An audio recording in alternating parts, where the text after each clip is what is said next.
بسم اللہ الرحمن الرحیم الحمد للہ وکفا وسلام علی عبادہ الذین اصطفیٰ اما بعد۔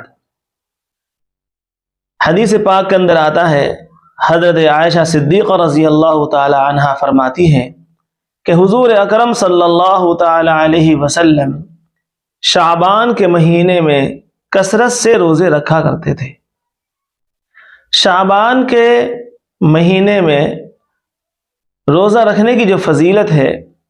اس کے لیے یہی حدیث کافی ہے۔ یہ حدیث بخاری اور مسلم میں موجود ہے کہ آپ صلی اللہ علیہ وسلم شعبان کے مہینے میں اکثر روزے رکھا کرتے تھے۔ ایک دوسری روایت جو حضرت ابو امامہ رضی اللہ تعالی عنہ سے مروی ہے، ان النبی صلی اللہ علیہ وسلم کان یصل شعبان برمضان، رواہ الطبرانی فی الکبیر ورجالہ ثقات، مجمع الزوائد، جلد نمبر 3 صفحہ نمبر 441 پر یہ روایت موجود ہے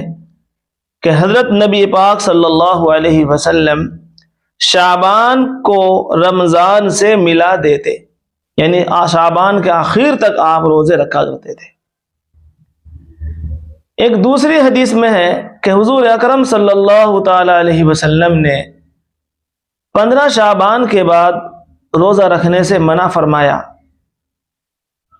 علامہ حضرت ملا علی قاری رحمۃ اللہ علیہ نے ان دونوں حدیثوں میں تطبیق دی ہے اور انہوں نے فرمایا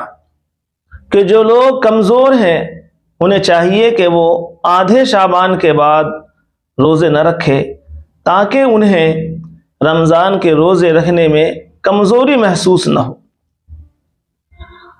لیکن جن لوگوں کو اللہ نے طاقت اور قوت دی ہے وہ آدھے شعبان کے بعد بھی روزے رکھ سکتے ہیں، یعنی شعبان کے آخر تک وہ روزے رکھ سکتے ہیں، بس 2-4 دن پہلے روزے چھوڑ دیں، باقی اکثر رمضان میں، اکثر شعبان کے مہینے میں روزے رکھنا جائز ہے ان لوگوں کے لیے جو طاقت اور قوت رکھتے ہیں اور رمضان کے روزے بھی ان کے لیے کوئی مشکل نہ ہوں گے، ایسے لوگوں کے لیے جائز اور درست ہے۔ یہ 2 حدیثیں صحیح درجے کی ہیں، باقی ان کے علاوہ جو اور روایات پیش کی جاتی ہیں اکثر ان میں ضعیف ہیں اور کچھ روایات ایسی ہیں جو موضوع ہیں۔ ایک روایت جو بڑی مشہور ہے کہ حضور اکرم صلی اللہ علیہ وسلم نے ارشاد فرمایا کہ شعبان میرا مہینہ ہے اور رمضان اللہ کا مہینہ ہے۔ اس روایت کے بارے میں محدثین کا کہنا ہے کہ یہ روایت موضوع ہے، من گھڑت ہے۔ اسی طرح کی ایک روایت جو ترمذی شریف کے اندر موجود ہے، کنز الامال وغیرہ میں بھی موجود ہے کہ آپ صلی اللہ علیہ وسلم نے ارشاد فرمایا کہ اس مہینے میں اللہ تعالی ملک الموت کو پورے سال کے مرنے والوں کی فہرست دے دیتا ہے۔ اس روایت کے بارے میں بھی علماء نے لکھا ہے کہ یہ حدیث ضعیف ہے۔ اسی طرح کی اور بھی روایات ہیں، تو بہتر یہ ہے کہ ہم اور روایات کا سہارا نہ لیتے ہوئے 1-2 حدیثی پیش کریں اور اسی پر اگر ہمارا عمل ہو جائے تو یہی ہماری نجات کے لیے کافی ہے، جو صحیح بخاری، صحیح مسلم اور اسی طرح سے طبرانی کے اندر جو حضرت ابو امامہ رضی اللہ تعالیٰ عنہ کی روایت ہے کہ نبی پاک صلی اللہ علیہ وسلم شعبان کو رمضان سے ملا دیتے، یعنی روزہ رکھتے رکھتے رمضان کا مہینہ شروع ہو جاتا، تو عمل کرنے والوں کے لیے یہی 2 حدیثیں کافی ہیں۔ لہٰذا ہمیں چاہیے کہ اس شعبان کے مہینے میں ہم روزے رکھیں، جتنا ہو سکتا ہو۔ کسی کو اگر طاقت ہو تو وہ 1 روزہ رکھ لے، 2 روزے رکھ لے، 3 رکھ لے، 4 رکھ لے، 10 رکھ لے، 15 رکھ لے، جتنی طاقت ہو اتنا رکھ لے۔ لیکن ہم لوگ اس پر عمل نہیں کر پاتے۔ کچھ حضرات صرف 15 شعبان کو روزہ رکھتے ہیں، تو اس کی بھی گنجائش ہے۔ ہمارے دارالعلوم دیوبند کا یہی فتویٰ ہے کہ شعبان کا، نصف شعبان کا، یعنی 15ویں شعبان کا روزہ رکھنا یہ ثابت ہے، اور حضرت علی کرم اللہ وجہہ کی روایت ہے کہ آپ نے فرمایا کہ تم لوگ جو ہے شب برات میں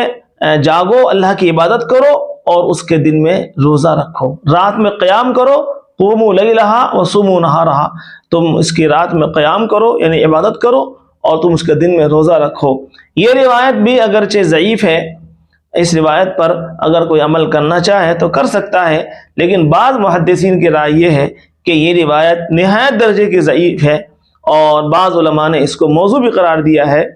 تو